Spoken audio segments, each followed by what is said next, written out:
प्यारे विद्यार्थियों, मैं Vivek Sharma, assistant professor sociology, आप सभी का स्वागत करता हूं। राजकीय महाविद्यालय चौमेला के यूट्यूब चैनल पर हम अवलोकन के प्रकार, जिसमें अनियंत्रित अवलोकन के 2 प्रकारों पर हम चर्चा कर चुके हैं, सहभागी अवलोकन और असहभागी अवलोकन। आज हम अर्ध सहभागी अवलोकन पर चर्चा करेंगे। किसी भी अध्ययन में पूर्णतः सहभागी और पूर्णतः असहभागी अवलोकन संभव नहीं हो पाता है।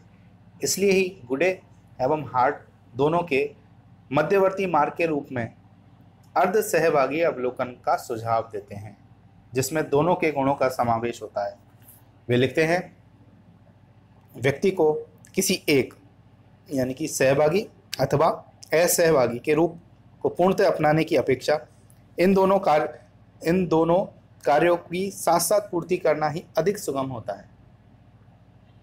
अर्ध सहभागी अवलोकन में अध्ययनकर्ता समूह के दैनिक कार्यों में तो सहभागी बना रहता है, लेकिन किसी विशेष उत्सव, घटना, क्रिया एवं समारोह के अवसर पर दूर बैठकर उनका अध्ययन करता है। इस विधि में सहभागी और असहभागी दोनों ही विधियों के लाभ प्राप्त होते हैं और दोनों के दोषों से बचाव हो जाता है। इस संदर्भ में विलियम वाइट ने उचित ही कहा है कि हमारे समाज की जटिलता के कारण पूर्ण एकीकरण का दृष्टिकोण अव्यवहारिक रहता है। एक वर्ग के साथ एकीकरण से उसका संबंध अन्य वर्गों से समाप्त हो जाता है।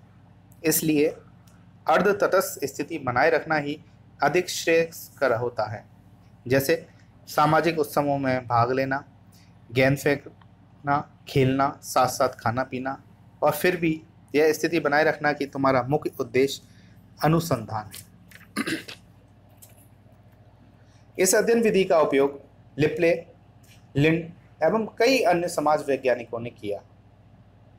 जब हम किसी समूह के विशिष्ट व्यवहारों एवं सांस्कृतिक जीवन का अध्ययन करना चाहते हैं तो इस विधि का प्रयोग करते हैं।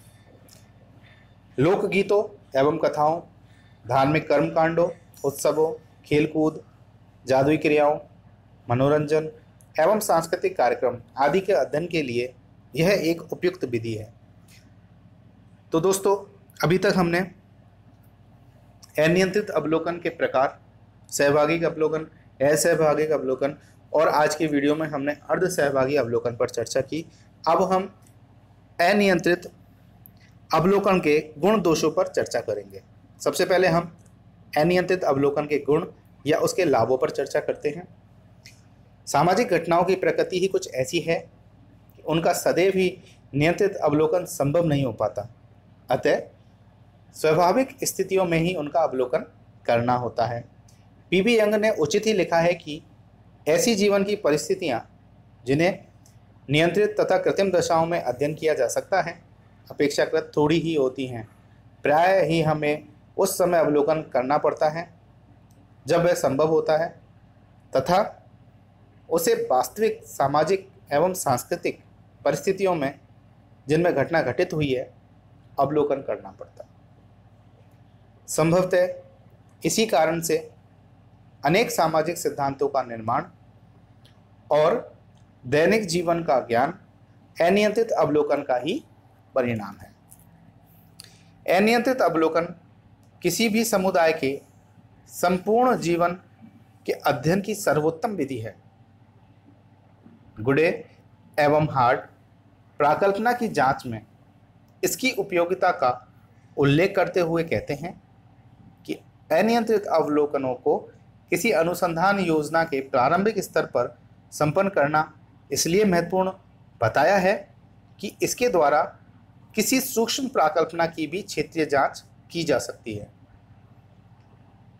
पीबी यंग इसके विषय में कहते हैं कि ध्यानपूर्वक किए गए अवलोकन से अधिक यथार्थता होती है तथा जब हम ध्यानपूर्वक अवलोकन करते हैं तो उसमें अधिक यथार्थता होती है तथा इसमें घटनाओं को भली प्रकार देख सकने की क्षमता का समावेश होता है।